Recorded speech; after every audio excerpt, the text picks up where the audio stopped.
This week's episode was brought to you by Zolt Zandor, maybe the best name I've ever read aloud. Thank you, Zolt Zandor. It's with the generous support of listeners just like you that helps keep our team of intrepid researchers stocked with enough Lemurian phase crystal modulators to keep opening bigger and heavier passageways in the ancient subterranean pyramid complex located beneath Antarctica and habitated with four-dimensional alien ghosts who we keep finding ingenious ways to deceive into writing this show.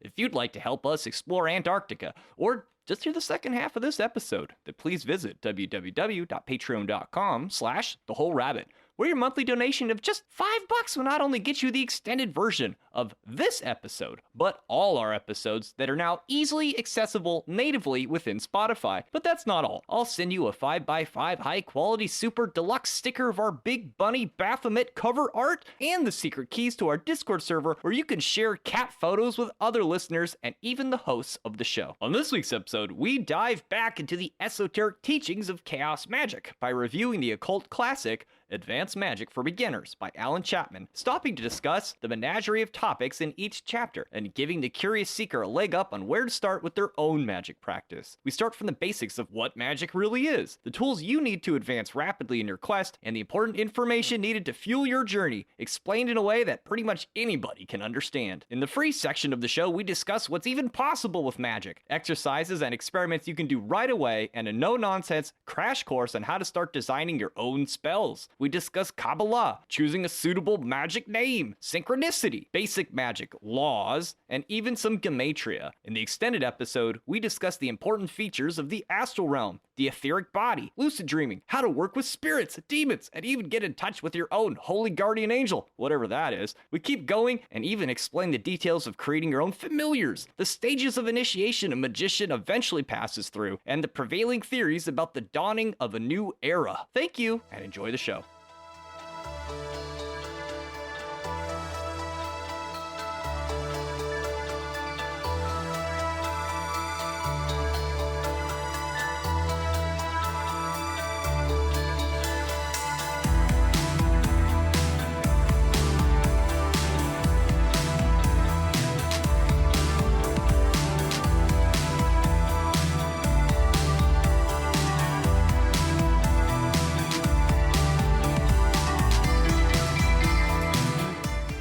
What happened to the bad-tempered witch? I don't know what. She flew off the handle. Oh, the broom. Why couldn't the water wizard feel the magic? I don't know why. Yeah, I don't know. Because he was having a dry spell. Okay, that's pretty good. How many magicians does it take to do magic? One? You're right, just one will do the trick. What do you call someone who manages the money of an organization that practices black magic? An occultant? Oh, no. Hello everybody, and welcome to The Whole Rabbit, where we don't just behave like ontological terrorists without apology or explanation. Nay, we take minds hostage with guerrilla metaphysics and submit to the world our philosophical protocols of chaos for immanentizing the eschaton, because this week, we're discussing Alan Chapman's occult classic, Advanced Magick for Beginners. If you don't have a copy, please go back in time and attain one now. I'm your host, Luke Madrid, better known as the Hack Rabbit. I'm joined this week by the mechanic of militarized memes, Mari-sama. Heyo. And the musical mutant metallurgist, Malcor5. What's up? I thought for this week, it would be fun to discuss the practice of magic as a whole, but in a way that was appropriate for both starry-eyed beginners, the dutiful dabbler, and the open-minded adept. As it turns out, an in-depth look at Alan Chapman's Advanced Magick for Beginners proved to be the perfect way to do just that. That's an interesting title. It's a bit of a contradiction. Well, I think one of his motivations for writing it was for how many books were out there for the beginner magician that existed to set you pretty much on the path to nowhere, where he wanted to be accessible to newbies, but also be deadly honest about where it's all going, what you can expect, and how you can get to the fun parts right away, like right out the gate. Yeah, I really enjoyed it because he basically gives you an introduction or like a taste of each path and like how it works. It's just so the beginner doesn't get so lost and that they're oriented and they know what path they're going to take first. Because like you said, beginners books are oversaturated and it's hard to know where to start. part. Yeah, he does a really good job of mixing in the humor, like it's almost satirical at times, with the raw message of why you're doing stuff, and it transcends just a normal message, like at the same time. Yeah, it's not like boring and like, oh, here's the facts, basically. He kind of keeps you looped in with the way that he describes things in a very, he's very teasing sometimes. It's fun to read. Right, and it's from the get-go too. Like even the cover of the book, there's a grenade on it.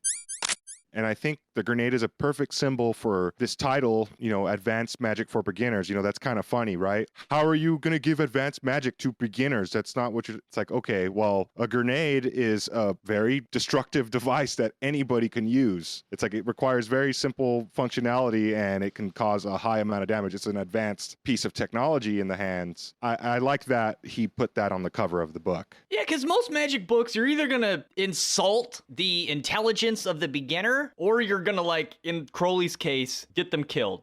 Give them all the rituals in the wrong order, get them excited about getting into all the wrong stuff, and then just see who survives. Usually the smuggest, luckiest, and most pretentious among them. And that's who we get to discuss. No, this is a much better approach. It's in the same wheelhouse as Phil Hines' Condensed Chaos or Peter Carroll's Liber Nulb. It's very straight and to the point. It's very practical, and it allows us to talk about magic as a whole without leaving anything out, which I think is very special. And I suggest anyone who's into magic, pick up this book and check it out. I really enjoyed it because the way the topics are written, it's like a smorgasbord of everything, like a all-you-can-eat buffet of magic.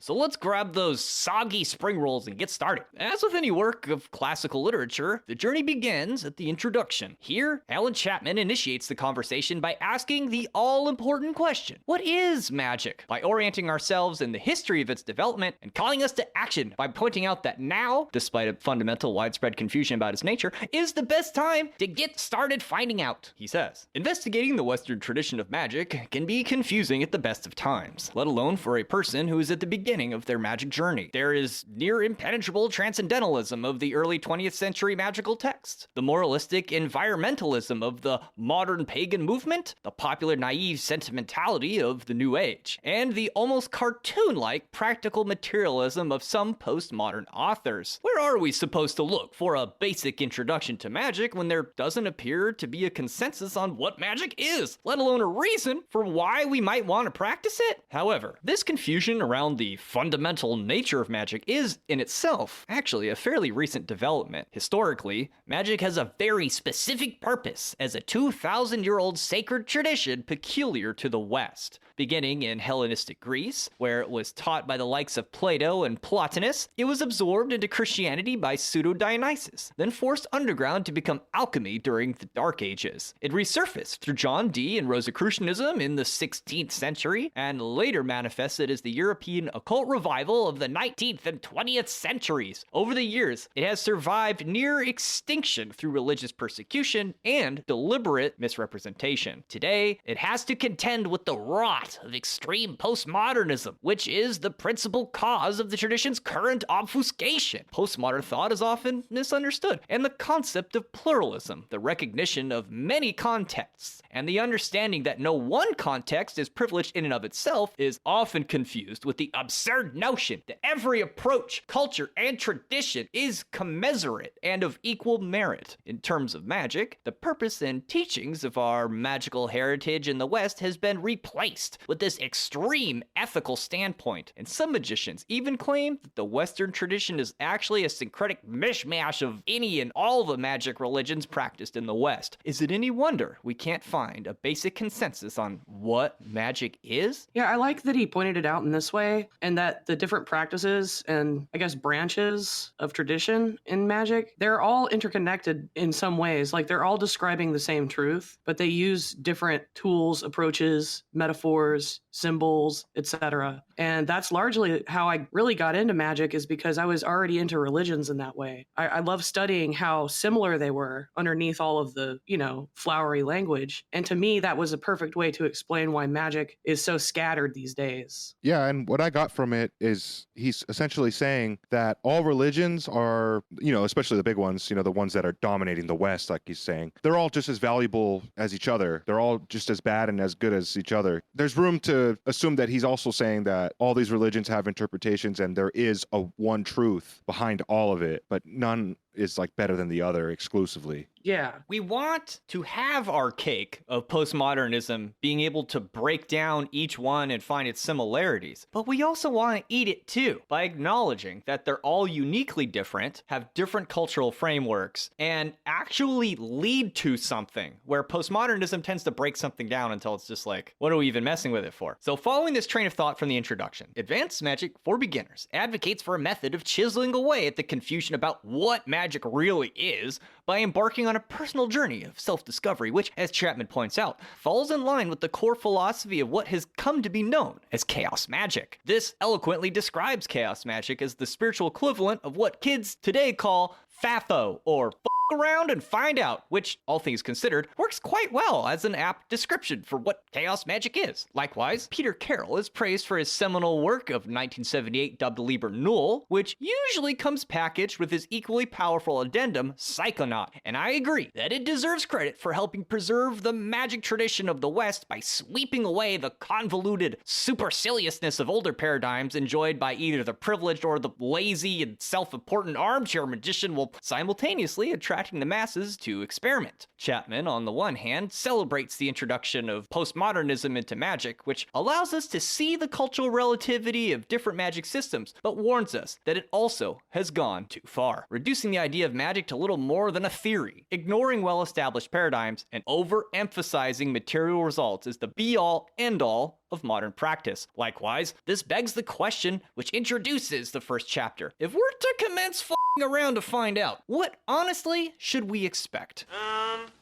It's fun time! It's fun time! Now, before any questions are answered, Chapman opens the chapter by demonstrating how he deals with such matters when the topic rears its head out in the wild. So in the book he writes, below are the two most frequently asked questions about magic with my answers. What is magic? There isn't a man, woman, or child on this planet that does not know what magic is. Don't ask silly questions. Does magic work? No. At the point of some insightful teasing, we are ultimately called to begin answering these questions for ourselves before being given the good news. Despite some peculiar nuance, you will get exactly what you ask for. Careful what you wish for. Careful! Be very, very careful, but not too careful. Nextly, explaining the nuance, he warns, it is not entirely unlike explaining what sex will be like to a virgin. They may understand what you're saying well enough, but they won't entirely get it until they experience it for themselves. Then, to take the metaphor a bit further, it's silly to expect mastery right away, changing the metaphor to music. If your first plucking of Twinkle Twinkle Little Star in the ukulele feels like a miracle of effort, don't feel so self-assured that pieces like Beethoven's Ninth are beyond the scope of what is possible. In short, while magic wishes will only find their fulfillment through what means are available, don't be too quick to assume your first results are as good as they could ever be, or even so sure about what the limits of reality truly are. If you continue earnestly, you can expect some surprises about both. In fact, these surprises are some of the biggest, most important benefits that magic can offer you. Revelation, either about yourself or the world you inhabit. For example, if you cast a spell to fly like Superman and you don't happen to fall out of a window during a business formal, then you are likely to fulfill this wish in a dream. Well, I think that's a bit dramatic. Drawing from my own experience, if you wish to fly like Superman, you may suddenly discover, having entirely missed the hype, your favorite game developer just released the latest Superman video game. Or maybe an unusual acquaintance invites you, maybe even pays for you to go skydiving, and upon your first jump, the instructor you're strapped to pulls a chute to reveal a giant S logo. Oh. So the idea is, by doing magic, you might not be able to throw fireballs out of your eyes, sad to say, but you may just surprise yourself how in alignment the universe is capable of giving you your wish or your intention in ways that you frankly could not have foreseen. And that's one of the biggest reasons to do it, because you learn about the universe and you learn about what is possible, which expands your horizons. Something that everybody wants to experience. Everyone wants to have their mind blown. This is a great way to blow your own mind.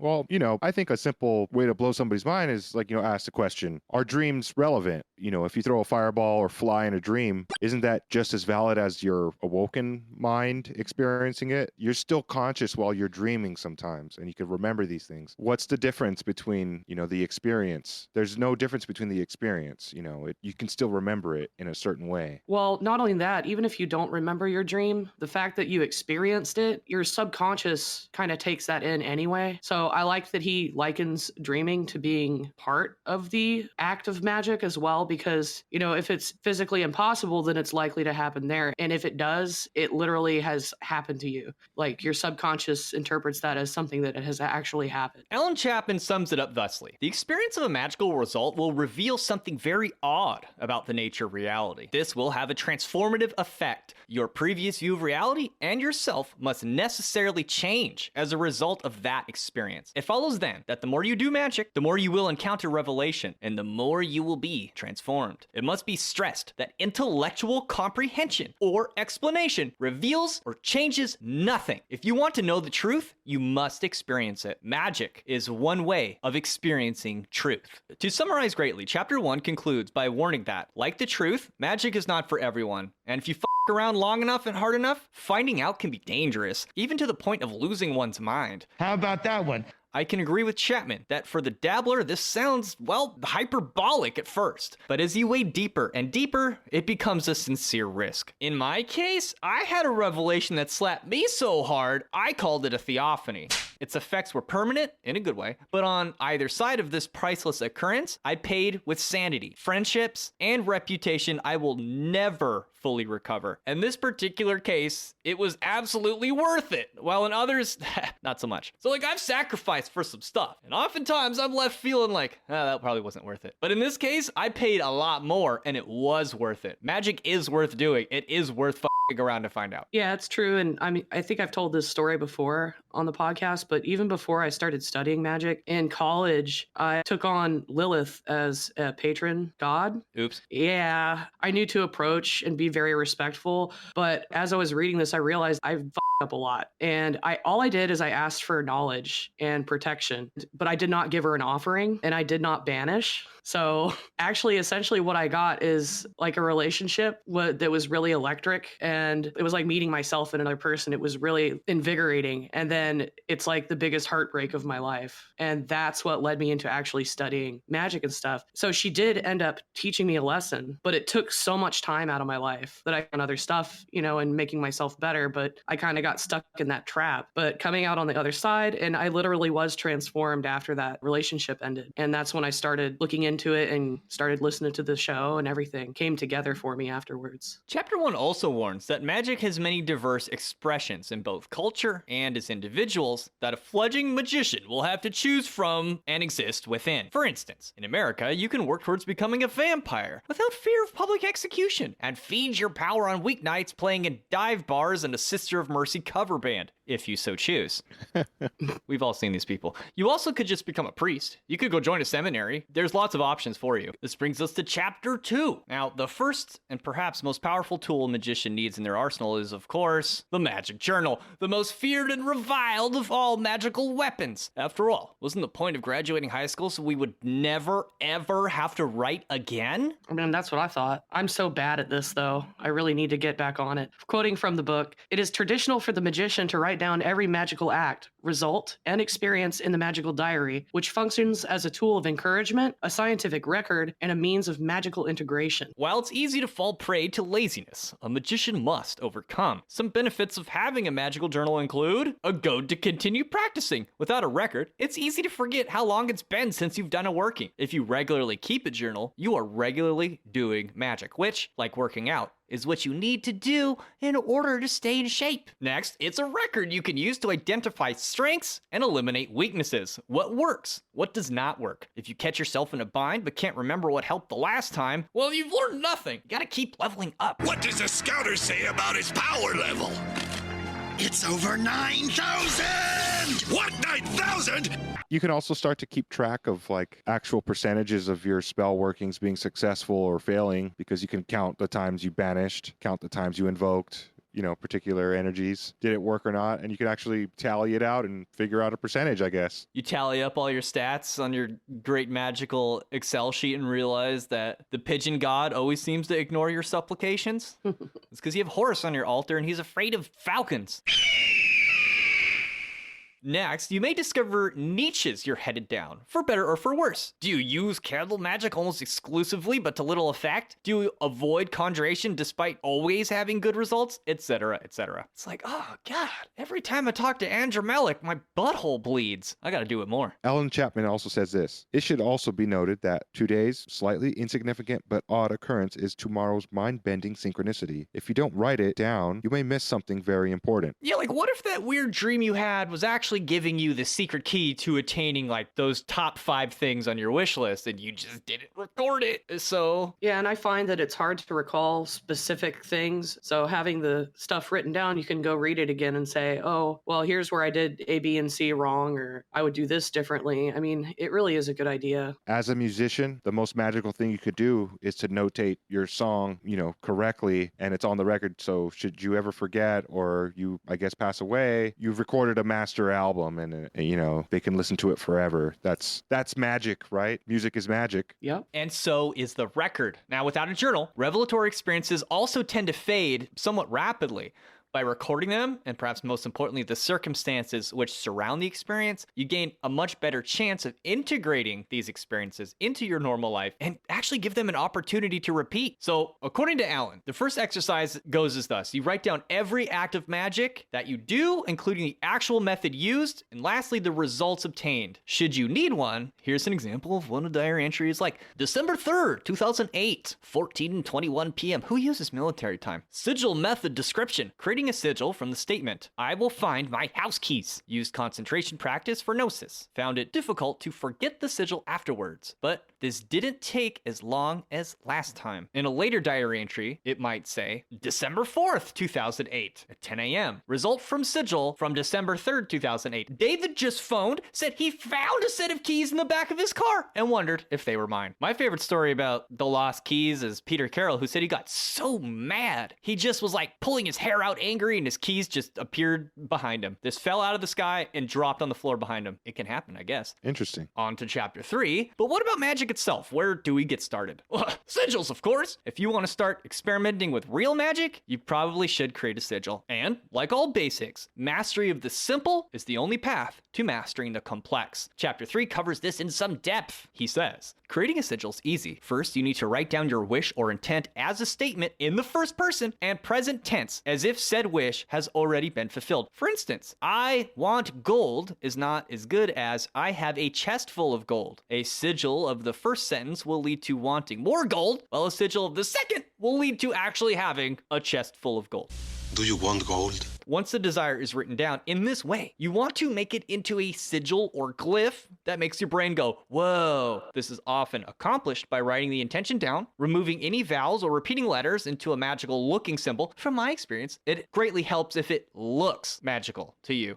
For me, it's actually a requirement. The next step, of course, is to charge it. As explained in the first few pages of Liber Null, there are excitatory and inhibitory methods. Well, in both cases, the idea is to focus your consciousness. This can be achieved by slowing it down as much as possible, or exciting it as much as possible, using the sigil as a center point. Alan Chapman, as many Chaos Magicians suggests, recommends using the climax at the point of orgasm to visualize the sigil, and often it works spectacularly. After all, just 100 years ago, this was a well-guarded secret, but now the cat is long out of the bag. Thank you, Aleister Crowley. The next step is to shift your focus away from the working, ideally forgetting the entire thing, especially the sigil. This prevents the lust of result from ruining the outcome. Lastly, you want to record the results in your little journal there. Afterwards, Chapman suggests a series of exercises intended to help the user decide if this method is sacred or subject to modification. Chapman says, ask yourself, is there a secret mechanism to how magic works? Is there an unfathomable mystery hidden in the omission of repeated letters? Do you really believe in a cosmic committee for the correct sigilization process? Following this train of thought leads to exercise 3. Chapman says,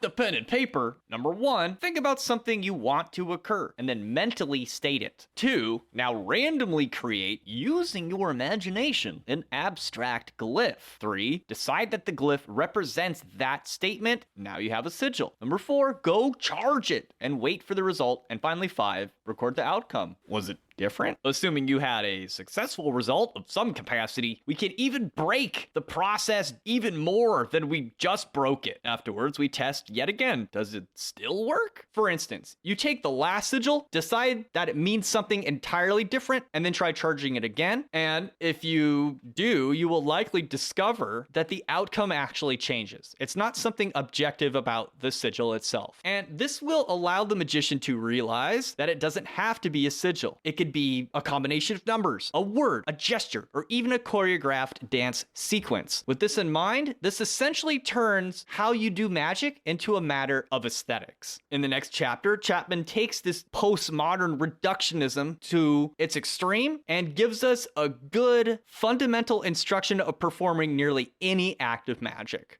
It's only 6 steps long. First, you decide what you want to occur. 2, you ensure that what you want to occur has a means of manifestation. 3, you choose an experience. 4, you decide that this experience means the same thing as what you want to occur. So this would be like making the sigil or using a hand sign that means the same thing as the experience you're wishing for. That's what he's saying. 5, you perform the act, you undergo the experience. And 6, you get the result and then record it. So if we really look at this broken down model, it can be applied to pretty much any act of magic. And it even reminds me a bit of how Anton LaVey explains magic. His whole idea being the psychological decompression chamber. You want to act out your desire or your wish in such a way that you feel comfortable forgetting it and letting go of it, which then allows it to arise. And it operates on the same principle. It's just not as reduced as what Chapman says, but the idea is the same. You decide what you want, and then you represent that in your own special way in the ritual chamber, however you want. And if you listen to what Anton LaVey says, the more you can feel like you did experience the thing that you wish, the better it'll work out. But I digress. So on to chapter 5. Having established the rules of magic are far from absolute, Chapman introduces 4 methods, which are, according to him, often described as immutable laws. With this in mind, they are still useful and worth consideration, even if, as he argues, they're not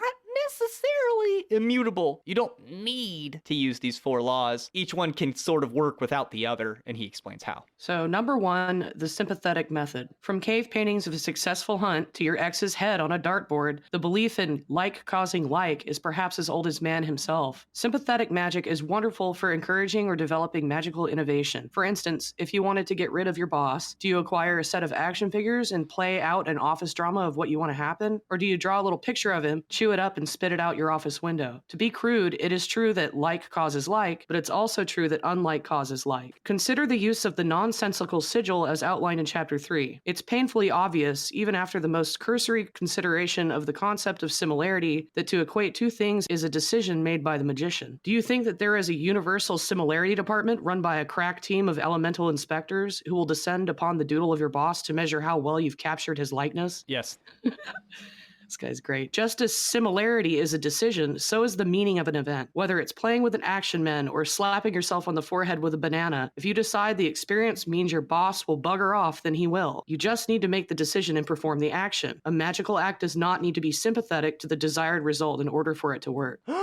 Apostasy. I like his pragmatic approach because that's very much how I am. It's just like, no, just make sure it happens, like what you want. Like, all the hoping and praying stuff. Like, just do it. This is helpful for me because if the sigil isn't perfect, I'll just keep doing it over and over and over Me too. and over again. Yeah, and it doesn't have to have all these associations and stuff with actual planetary magic and all that stuff, like, despite what another book might tell you. I like to say magic is yours, and like these personalized sigils, these nonsensical sigils are the best, like, because they change over time. You put them away, you lose them, and you forget about that, and then you pick them up a couple years later as a scrap of paper, and you're like, wow, I remember this completely, because it's like embedded inside you, it feels. Yeah, it's kind of hard to totally forget what your magic working was or a sigil. I really struggle with that. Oh, I'm good at it. I still have one hanging in my kitchen, and I don't know what it means anymore, but it's still there.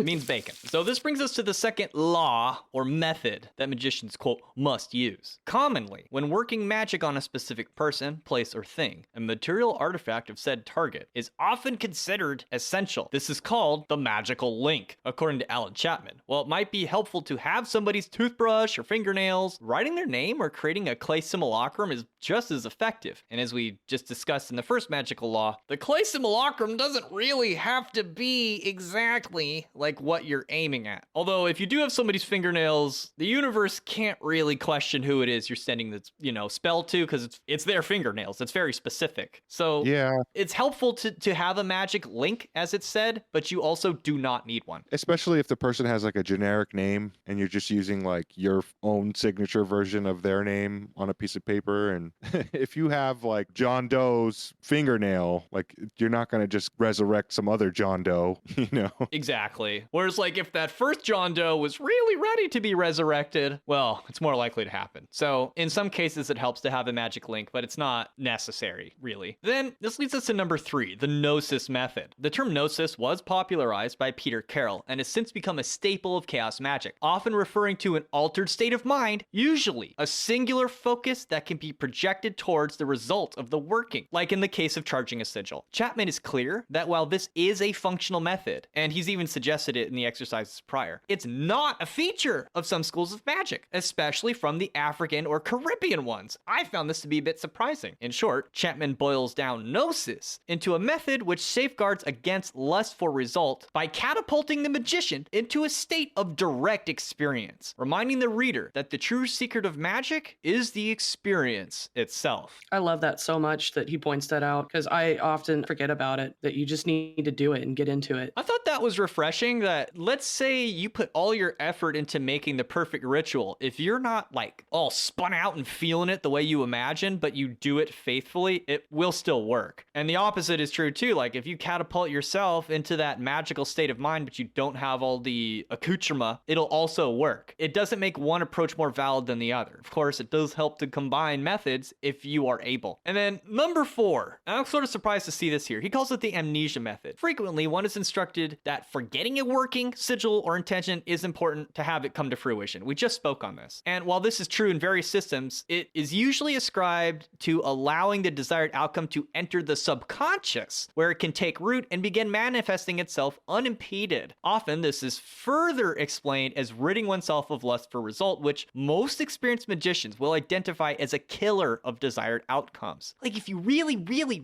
really want something, it's not going to work out. Chapman explains that this is due to the fact that wanting something is a strong qualifier that you do not have it, which clashes with the intention of the working, which is stated in the present tense as if it's already been accomplished. So it's like the two things are fighting each other. I want this thing that I don't have, and I have this thing. They just sort of cancel each other out. So that's one big reason you might want to forget it, but I usually don't find it's possible to forget it. And this is where Anton LaVey comes in and is like, dude, you need to make the ritual so psychologically satisfying that the intense desire is actually somewhat snuffed by the ritual itself. And that's like a surefire way of getting past this hump. I don't know if you guys know about like law of attraction and the law of like abundance versus scarcity. If you put out the vibe that you don't have something, then you're less likely to come in contact with it or attain it. This is also shown to be psychologically true when you're talking about either relationships or attaining success or money or whatever. This might sound from left field, but if we look to what Jesus says in the Gospels of Thomas, he says, whoever has something in hand will be given more, and whoever has nothing will be deprived of even the little they have. Also, with self-help and bettering yourself, like a method that works really well is imagining that you're already at the point that you want to be. And that's a way of kind of getting away from that wanting feeling to make it manifest. Let's see, between The Secret, Jesus Christ, Chaos Magic, and Satanism, this law is more or less the same. Yeah. This brings us to Chapter 6. And Chapter 6 deals with a topic that's central to chaos magic, and in some cases has come to define it. Frankly, I found this particular topic to be a bit confusing, along with the entire chapter, but the book does break it down fairly well. Nonetheless, I'll do my best to summarize. In short, belief matters. and arises from experience, and it can be changed or reinforced by acting in accordance with the desired belief. It's a bit of a chicken or the egg scenario. We act on our beliefs, and our beliefs inform our actions. One example given is that in order to believe life is joyful, the one must act as if it were true frequently enough to begin experiencing this statement as if it were true. A little bit of fake it until you make it, to be honest. Yep. I've heard it better explained by New Age channelers like Abraham Hicks, who says that belief is just a thought you think regularly enough, while our actions are nothing more than a crystallization of our thoughts. In essence, belief shifting is just doing this in reverse. Act as if something is true until you begin to think it is. And then once you think it is, it becomes true. It will be, yeah. As an example, if you want to believe in God, then start praying to God. Using God as an explanation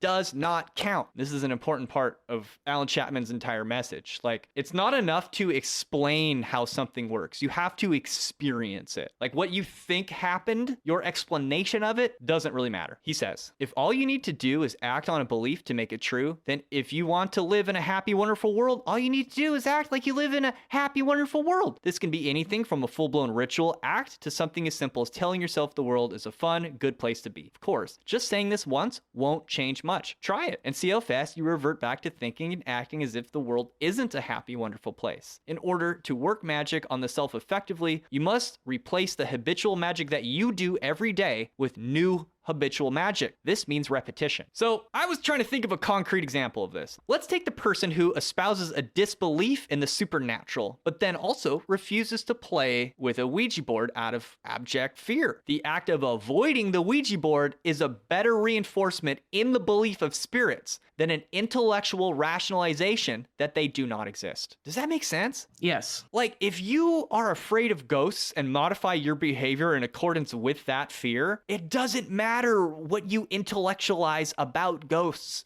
Your truth is that ghosts are real because you act on it. I just had to put that out there. I hope some people heard that. As a person who doesn't believe in ghosts, I'm not going to do anything to try to mess with them, if that makes sense. I don't know if what I do will make them real. See, that's what we're saying. No. You could make them real, Malcor. That's what I'm saying. Malcor, you believe. You're a believer. I don't believe in them, so therefore they don't exist, right? No. No. Your experience of them is what matters. So if you modify your behavior in accordance with the idea that they may exist, then they may exist. He's avoiding the experience as not to manifest them, I guess. Well, it's just reality. It's like, maybe I just look at it like it's no big deal. Like, if they are here, then it's like they're also not here, and it's just I go about my day, and they're not trying to kill me, it seems, now. You should try pissing on a grave sometime. Yeah, I mean, like, that's stupid, right? Like, this is disrespectful. Like, that's not something I would do. Like, do it to like a criminal's grave. You need people like me. I use the same idea with fundamentalist Christians who run around calling everything the devil and being like, oh, the devil will get you if you do that. Or this is Harry Potter's the devil. D&D is the devil. Everything is the devil. Those people that talk about the devil more than they talk about God, they actually believe in the devil more than they believe in God. If you are worried about the devil constantly, it's because you believe in it. Whether you say you believe in it or can intellectualize it or not. Or if you say you believe in Jesus Christ, but you think the devil like 1,000 times more a day than you think about Jesus Christ, you believe more in the devil than you do Jesus Christ. Straight up. Yep. Or like those guys who are into being manly because they're so worried about being feminine. Like MRAs? It's because they're homosexual and don't want to admit it. There, I said it. Oh, shots fired. That's gay. I don't hug my kids because that's gay. Well, guess what, dude? You're gay. I'm just saying. But yeah, shots fired. Nothing wrong with being gay. That's my whole point. It's okay to be gay. There was actually a scientific study that they tested homophobes with like straight pornography and gay pornography, and they got more turned on than actual out of the closet gay guys. Definitely. For the gay stuff. I totally believe it. They are so into it. And the problem's not that they're into it. It's that they project their hatred of being into it on others. That's the problem. Yes. No, no, no. No! No, no, no, no, no, no, no, no, no! No! I just got somebody so mad right now. Sorry, not sorry. And then these next two are getting into some slightly more advanced territory, which is a lot of fun. Chapter 7 is all about magic mottos and oaths. Chapman says, once we get past the allure of magical culture, a magical name or motto serves a very specific and irrefutable magical function, and the funny or serious nature of a name bears this out. Magical name is the sum of the magician's approach, understanding, and experience of magic. It is impossible for it to be anything else. In short, one's magical name often determines the overarching themes and motifs that accompany one's magical career for the duration of its use.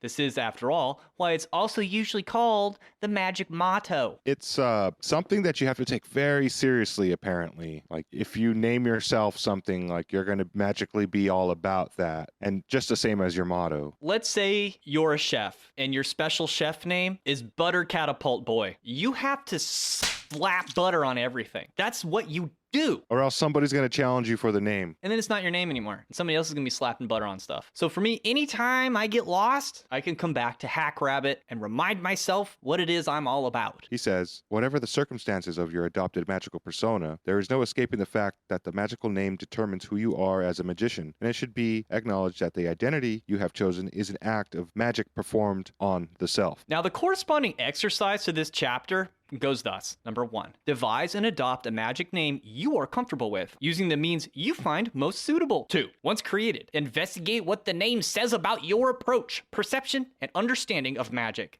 Record the results from adopting this name, and this will be an ongoing process. You hear that, Butter Boy? 3, revise your magical name as and when necessary. Yeah, that's a good addition there at the end. It's kind of a relief for me because I hem and haw and get really tied up in picking the perfect words or the titles for me. And it's just like, well, it could be whatever currently serves me now, and I can always change it. Like, that's a relieving thing to know. I change your guys' magic name once an episode. Yeah, it's true. I have multiple names. You know, I have a stage name for each of the different bands that I might perform in, like a different name, because I'm doing something different, right? And I'm Malachor5 on the podcast for whatever reason. I attribute this to like a multi-faced god, because ultimately, like, as magicians, we're like, especially if we're doing our job right, we're becoming godlike, and I like the idea of being multi-faced, multi-armed, multi-formed, shapeshifter maybe, can do anything that I need to do, and that's where my divinity truly is. That's how I function. It's like an aspect of your whole self that comes out in order to get something done. You know what I mean? Like, for me, it's more utilitarian. Like, at work, I go by my given name, but then usually all my friends and acquaintances, and here I'm Mari, or Mari-sama is my, you know, if I don't know you that well on the internet, I want you to think that I'm like a goddess-like queen, you know? So it depends on the situation, but I think having the multiple facets of yourself with different names,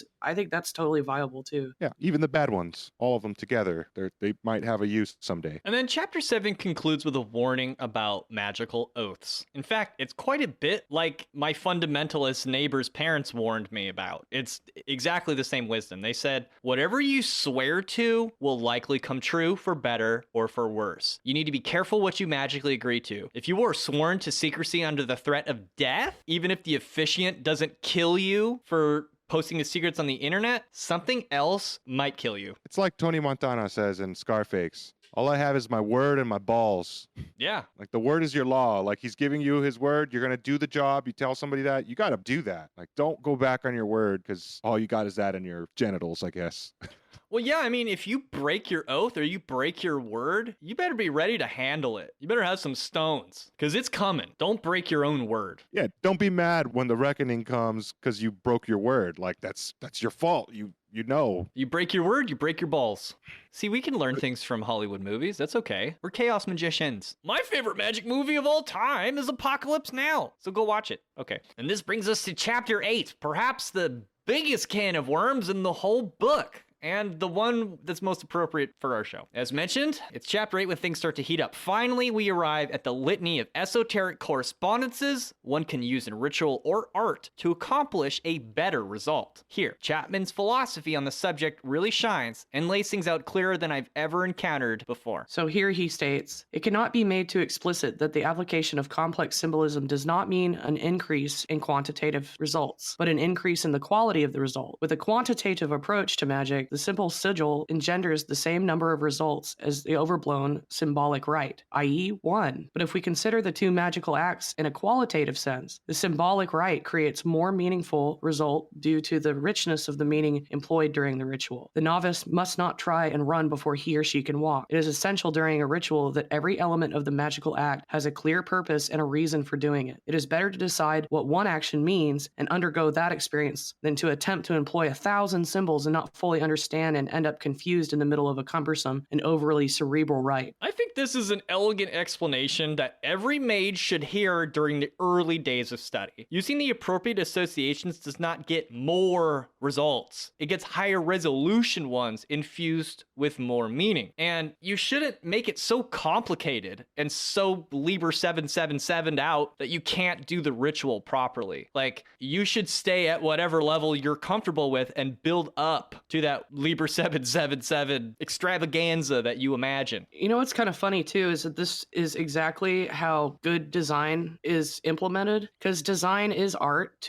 but it's a communicative art. Like, it's supposed to train the eye around and give information seamlessly to the people that view it. That's what he's saying here, is if you clutter it up, like, imagine, you know, the old web pages where there's like 50 moving GIFs on there and the construction notice and the web counter at the bottom. It's like a lot going on. You're not really necessarily going to get a good qualitative result just sprinkling stuff on top just to make it look cool. Like, you need to put everything there for a reason. I was like, that's spot on. And let's take a look at the extravaganza mode, like using everything in all of it. If it's done correctly, you might not even notice. Like, if you watch a Stanley Kubrick movie, or in my case, a Qabbalah movie like Apocalypse Now, every little piece of anything in the frame has some kind of meaning. It's so coded and densely packed with symbolism, meanings, references, mythology, memes, inside jokes, whatever, that it's just overflowing. But at the same time, if you are not looking for it, you may not even notice it. That's the genius of it. So once you get to that level, it won't get in your way. It won't be a sloppy website. It will just be your mastery expressing itself. And you're going to get a result that reflects that mastery. I think that the From Software games embody that very well. They have a high learning curve. There's actual occultism and alchemy present in the themes of the story, but it's so occulted, and you have to like be focusing on all these other crazy mechanics of the game. It's a high risk, high reward, but if you are able to do it and it becomes normal to you, then like you get this really good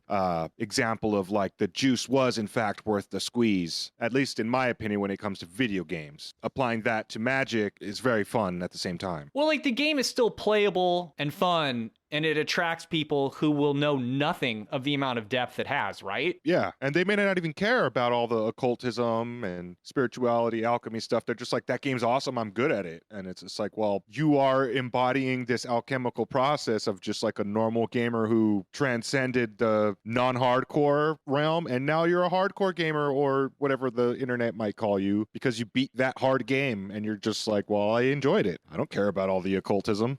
But isn't it deeper than that? Like, there are plenty of hard games. There are more Souls-like copy ripoffs than we can name, right? But especially old games. But like, that special feeling you get from Dark Souls or Bloodborne or whatever, it's qualitatively different than the others. Like, by the time we see Marlon Brando in Apocalypse Now, it has been built up to the point where he may as well be God or the devil or your holy guardian angel. Like, and the person watching it who doesn't know anything about those concepts can still feel it. It's still palpable. And so maybe you don't know your graphic settings, but there's something in your eyeballs that notice the higher resolution. To take it a bit further, Alan Chapman says, So where might we begin in order to learn this magical language for use in the magical act? How are we to make sense of so many symbols from so many traditions? If we were to accept that the universe is composed solely of ideas, and that the most elementary expression of an idea and its relationship with any other idea is mathematical in nature, would it not be possible to attribute any phenomena whatsoever clever to number. If it were really possible to attribute every phenomenon or every symbol to a number, we could develop not only a mnemonic system beyond parallel, but also an intuitive, coherent means of understanding every symbol in relation to every other. The symbolic complexity of a ritual would then not only be a matter of what the material symbols employed during the ritual, but on the breadth and depth of the magician's symbolic association developed by using such a numerical system as outlined above. Thankfully for us, such a system already exists and seems to have existed in various cultures around the world for millennia.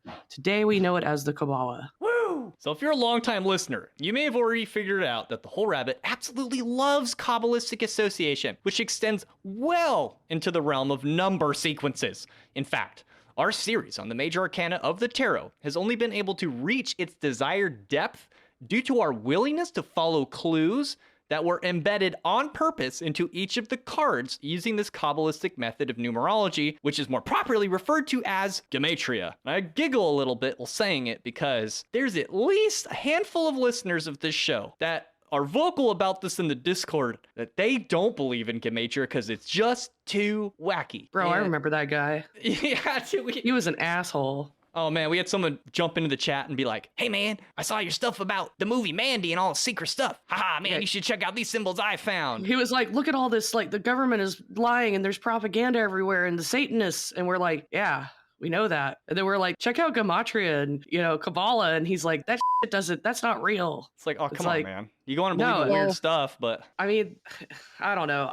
The thing is, this is such an old system. It's almost like almost the same as I Ching as well. Like it's very, very, very specific, and you can apply it to everything, and it tends to pan out. And he's like, why would they put code in the form of numbers in like popular culture and stuff? It's like it's because they're working spell work through media and stuff. That's what we were talking about. And he was like, I don't believe you, but he believed all this other shit about lizard people controlling the government or whatever. I mean, in terms of gematria specifically, I've spent years, making associations, but I also think that it's not the only official language of magic. It might be old code to the matrix, and it might be a thirst trap getting stuck in just this like, I keep finding all these numbers, so you might be wrong. Like it might not have any connection to each other, especially if you're not a speaker of the language, because then you're not voicing these things. So like ideas of like English gematria make a lot of sense to me after reading a book that was talking about that. It's like, yeah, that's the language you speak. You should make your associations on a divine level based off of that, especially if you're a Kabbalist and the book of the law was dictated in English. Like kind of open another perspective, and I was like, oh wait, maybe that's how I should be looking at this number letter association. But I'm also not trying to disrespect the Hebrew language because I love the connections I've figured out on the podcast, and making episodes out of it. It's kind of easy and interesting. But it is used a lot, quite a bit. And it's a popular system. And if you were to choose to use it as a tool, building your spell work or what words or symbols you use in your rituals using that system, probably a good idea, unless you prefer a different system. It's just one of many. I mean, almost nobody needs to be told that the number 666 is special.